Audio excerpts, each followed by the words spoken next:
Media. What's going on, ladies and gentlemen? Welcome back to the Fringe. I thought we were done talking about the tariffs. It seems to be all we're talking about these days. Tariffs, tariffs, tariffs. Donald Trump, Team Canada, and Danielle Smith.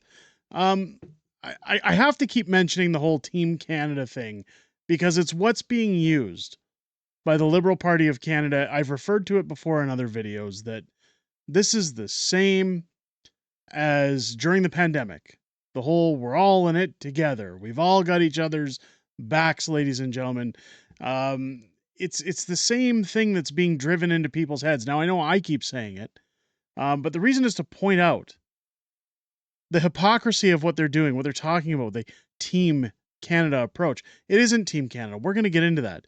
Before we get into that, ladies and gentlemen, I just want to remind everybody, if you're enjoying this content, please hit that subscribe button. We do have an election incoming. Censorship. Weird things have been happening on the platform with censorship, and censorship is only going to increase as we get to an election. The government doesn't want you getting the news. They don't want you getting free-thinking news. So if you want to get your stories here, if you're enjoying the content, please hit that subscribe button. Leave a thumbs up and a comment on the way out as well. It helps us more than you know. With that said, let's get into what's going on today. Chrystia Freeland.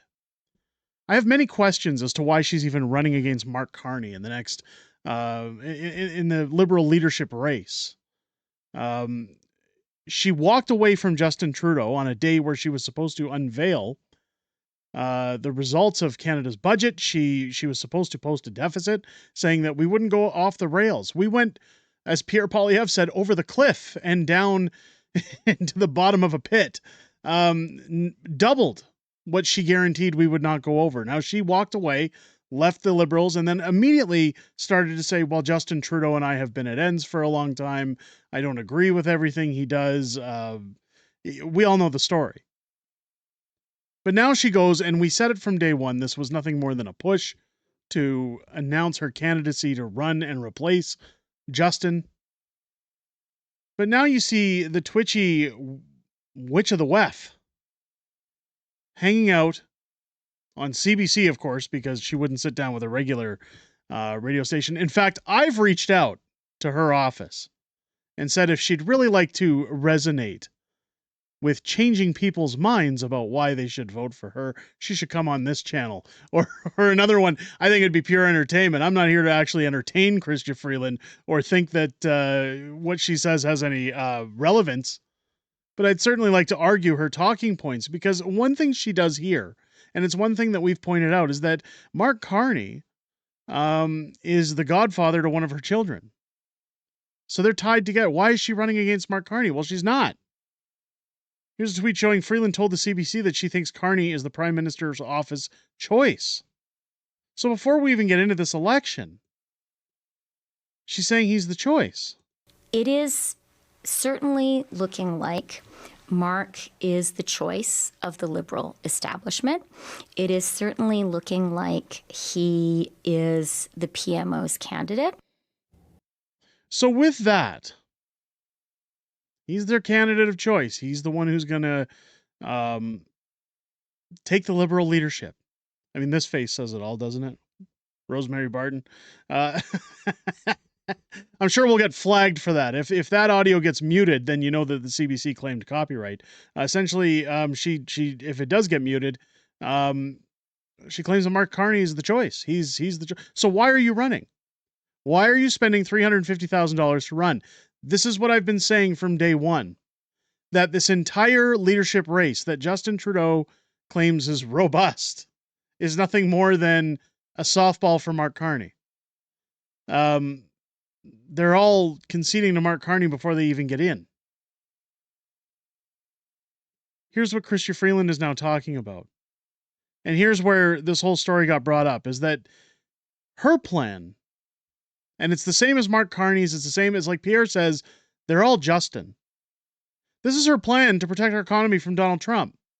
So while we have people within the government, provincially, like Danielle Smith, who's saying we need to find a way to work with America to keep our trade ongoing with the United States of America. Well, this is Chrystia Freeland's plan. This is Doug Ford's plan. This is Justin Trudeau's plan. This is Jagmeet Singh's plan. Pretty much every premier, except for Danielle Smith and a few others who are now backpedaling, this is their plan.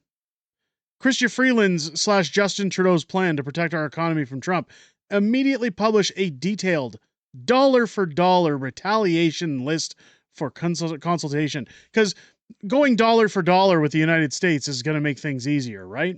Immediately convene a summit and form an international coalition with Mexico, Denmark, Panama, and the EU. Mexico and Panama are working with Donald Trump right now. They're actually working alongside, meeting his requests to fix their borders. Remember, that's all Donald Trump was looking for here. Fix your borders. We don't want illegal substances in our country. We don't want the illegal migrants. That's it. So rather than fix the borders, they're going to direct all federal government agencies to stop purchasing any goods from American companies. What's that going to look like in Canada? The two biggest countries we purchase anything from in Canada are America and China. I mean, block American companies from bidding on Canadian federal procurement contracts, excluding defense, and prioritize Canadian companies. So this again, now I want to really caution this statement. When you think about Dalian, when you think about SDTC, when you think about all the corrupt contracts that went out, doesn't this just sound like it's just an easy block in for them to give their friends more money? Oh, we're going to block American companies from bidding on Canadian federal procurement contracts, excluding defense, of course, because Donald Trump's already made it obvious that we mooch off their military. But they're going to prioritize Canadian companies like their friends, right? More scandals incoming. They're going to ban American firms, including American-based branches of international firms, from all projects funded by the federal government. Again, close it off. Give it to our friends. Make them richer.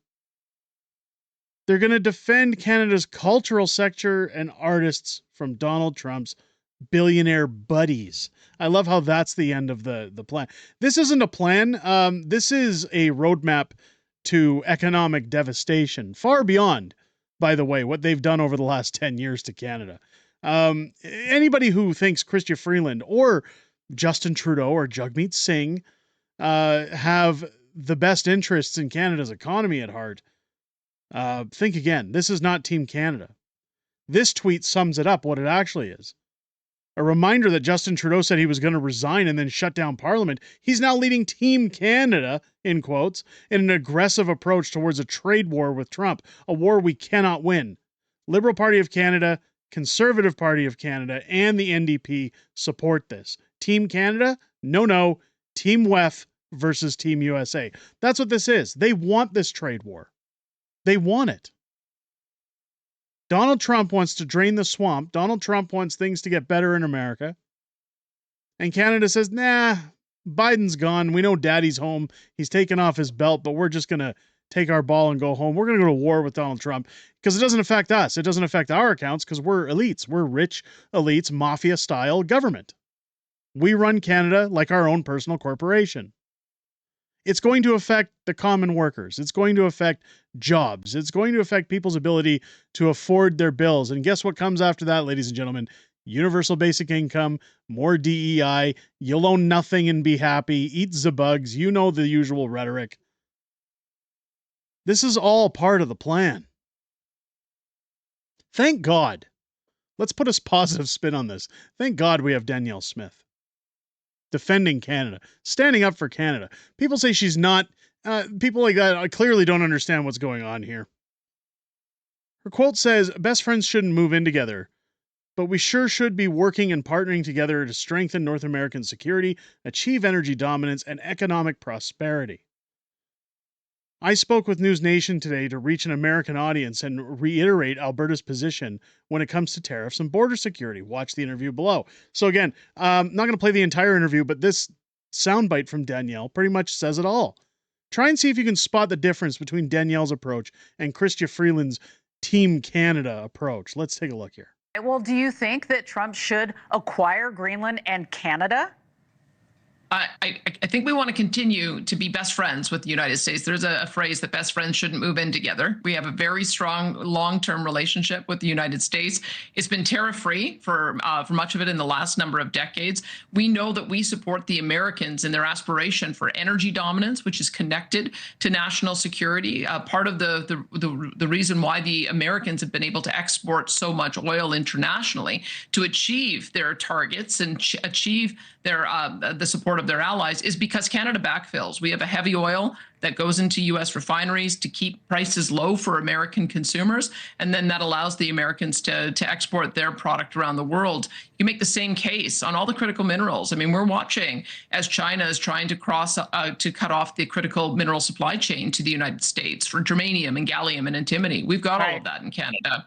We've got uranium, which we think would be a great partner for the United States in providing that security. So I think we've got a partnership that works, and we want to maintain that. All right. Well, so right there, Danielle wants to secure a working relationship with the United States. She wants to be a partner at the table.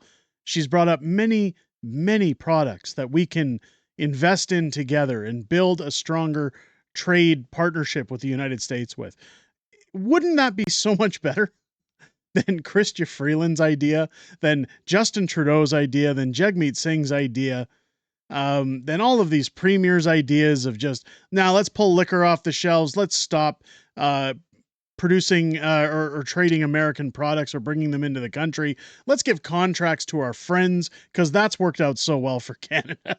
Hasn't it? Hasn't it? I mean, I don't mean to laugh, ladies and gentlemen, but how anybody can buy the shit that they're shoveling at this point is completely beyond me. Why most of Eastern Canada, and I've seen our viewers, don't think I'm discounting our viewers in the comments. I've seen you guys in Eastern Canada who watch this channel chime in, but when I talk about the general consensus of Eastern Canada, why they're not jumping heavily on this train to tell Doug Ford, we have no reason to go to a trade war. Like, your policies are bonkers. You guys are out of whack. Why can't we do what Danielle Smith's talking about is beyond me. I don't know why people aren't championing Danielle Smith instead of so many on the far wacko left calling her out, saying she's off. Thank God Pierre Poilievre at least is sticking up for her by some means. But let me know what you guys think down below. Do you think, first off, do you think Chrystia Freeland is entering this race to pave the way for Mark Carney? It sounds like she's already conceded to him by my audio clips. Let me know what you think on that. And do you think also that going to a trade war with Donald Trump is the best solution? Or perhaps do we maybe take Danielle's approach and try to be a little lighter to try and find a way to work at the table? Or is there another solution? Let me know what you guys think down below in the comments. If it's your first time here, I hope this video has earned your subscription. Again, make sure to click that subscribe button, turn on your bell for notifications, do all that usual YouTube jazz, and join me here on the channel Wednesday night for a live stream starting at 6 p.m.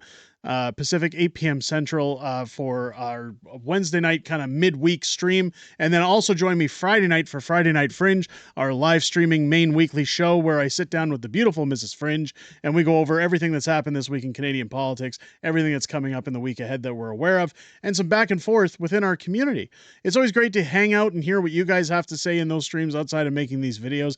And we look forward to hearing from you this Friday night, again, starting at 6 p.m. Pacific, 8 p.m. Central, here on the channel. With that said, ladies and gentlemen, I hope you enjoyed this video. I hope you have a great rest of your day. I'll catch you on the next one.